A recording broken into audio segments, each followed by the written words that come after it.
Right now, Pittsburgh's best sports show is about to begin. Call us or tweet us. We got things to talk about on the Ireland Contracting Nightly Sports Call.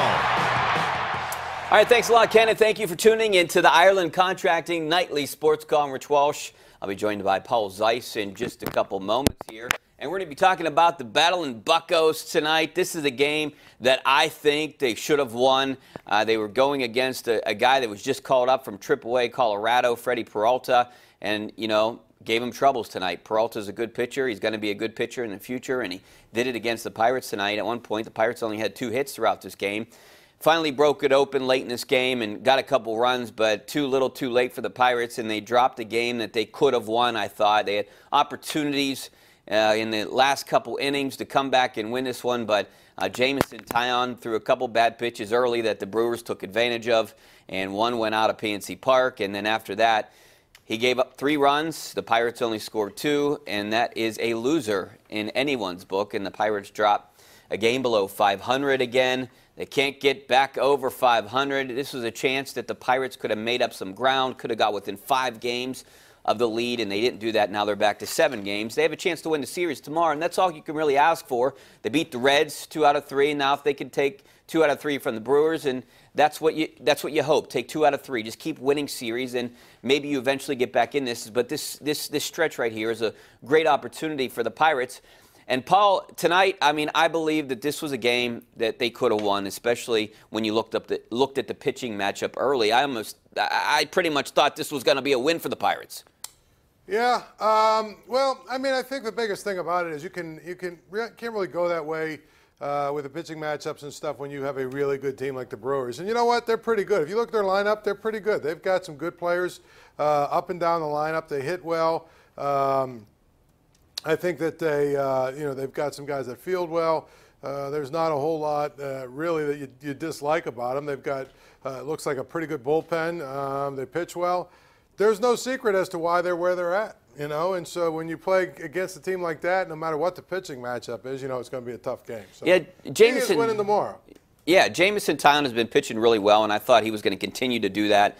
He had that slider that he's been working on that he had command of over the last couple games, and he's 2-1 now. He's 2-2 in the month of June, but with the little over 2 ERA, and I just thought that he was developing into that ace that everyone expected. That's what I saw the last couple starts. Yeah, but he's still, you know, these guys are all finding their way. You know, it looks to me like it's going to be a staff that finds their way the entire season. So there'll be stretches where they look really good, and other stretches where not so good, and that's probably shouldn't be a surprise to anybody. I mean, Trevor Williams just went through a really, really tough stretch, pitched really well last night. You know, Chad Cole probably, you know, will cool off a little bit, but he had some really good starts in a row. I mean, when you got young guys, that's what happens, and especially when you have a staff like this staff that really doesn't have a lot of guys that throw a bunch of strikeouts, you know, they don't have a great defense behind them. So there's plays that might not be errors that probably should be made that aren't made that, you know, extend innings and do some of the things that make it tough for a pitcher to consistently just have success. Do you know what I mean? And so there's a lot of factors, but that's a big one to me is you've got young pitchers. They don't strike out a ton of guys, so they're kind of pitch to contact guys, and they don't got a great defense behind them. That's why you see the ups and the downs. You know, but if you win tomorrow, you know, you could take 2 out of 3 against Milwaukee, and that's good. I mean, and you got 4 against a pretty good Arizona team. And that's what you got to hope during this 10-game homestand. You know, that's what I thought. If you can go 2 out of 3 against, I thought you hopefully go 3 out of 3 and sweep the Reds, but you go 2 out of 3 against the Reds, 2 out of 3 against the Brewers, and if you can somehow go 3 out of 4 against Arizona at home, and that's a pretty good homestand. Yeah, I mean, or, you know, again, you could go 2-2 against Arizona. If you win tomorrow, you have a winning homestand anyway. So, I mean, the bottom line is they just got to keep grinding away. I think what's interesting is what are they going to do in the next 3 or 4 weeks coming up to the trade deadline? Because you know, they've sort of painted themselves into a corner a little bit with the, well, you know, we're actually calling people and we're talking more about being buyers than sellers. Oh, because if that's the case, you're only 3.5 games out of the wild card or whatever it is. Yeah. You win a couple of these games this weekend, against teams that, tomorrow and then this weekend against teams that you're chasing. Like Arizona. Yep. Now all of a sudden, well, okay. So now you're one game back of the wild card.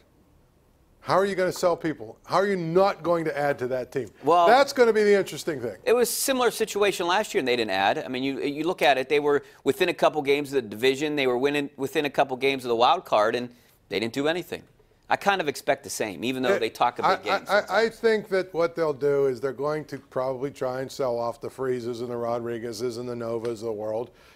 If someone knocks their socks off, wouldn't shock me if they try and trade Corey Dickerson. If someone knocks their socks off and he's pitching well for, say, 2 or 3 weeks, wouldn't shock me if they part ways with Vasquez. I mean, yeah. I'm not saying they will. I'm just saying, depending what the deal is out there. And you know what? Cervelli's a guy that could be on the block because of the money he makes. And he's actually having a good year. His value probably is never going to be higher. Josh Harrison, team that needs a second or third baseman. You know what I mean? I think Jordy Mercer's going to be gone. I mean, that's what I'm saying. There's a lot of parts here that if you look at it, they fit the profile of guys that the Pirates have traded in the past. So, either expiring contracts like Mercer, guys that are a year out from expiring contracts like Dickerson, guys that make lots of money, Cervelli, Harrison, or guys that just have no more value. I mean, they're just veteran guys sucking up money, Freeze, Rodriguez, even Nova to an extent. Yeah, they're probably hoping to get rid of some of those contracts. Well, we got to take a break. Back with some of your phone calls. 412-575-2600 is the number. And you can always tweet me at Rich Walsh or at Paul Zeise. One of the two of us will try to answer. Let's keep it PG tonight. All right, back in a couple minutes on the Ireland Contracting Nightly Sports Call.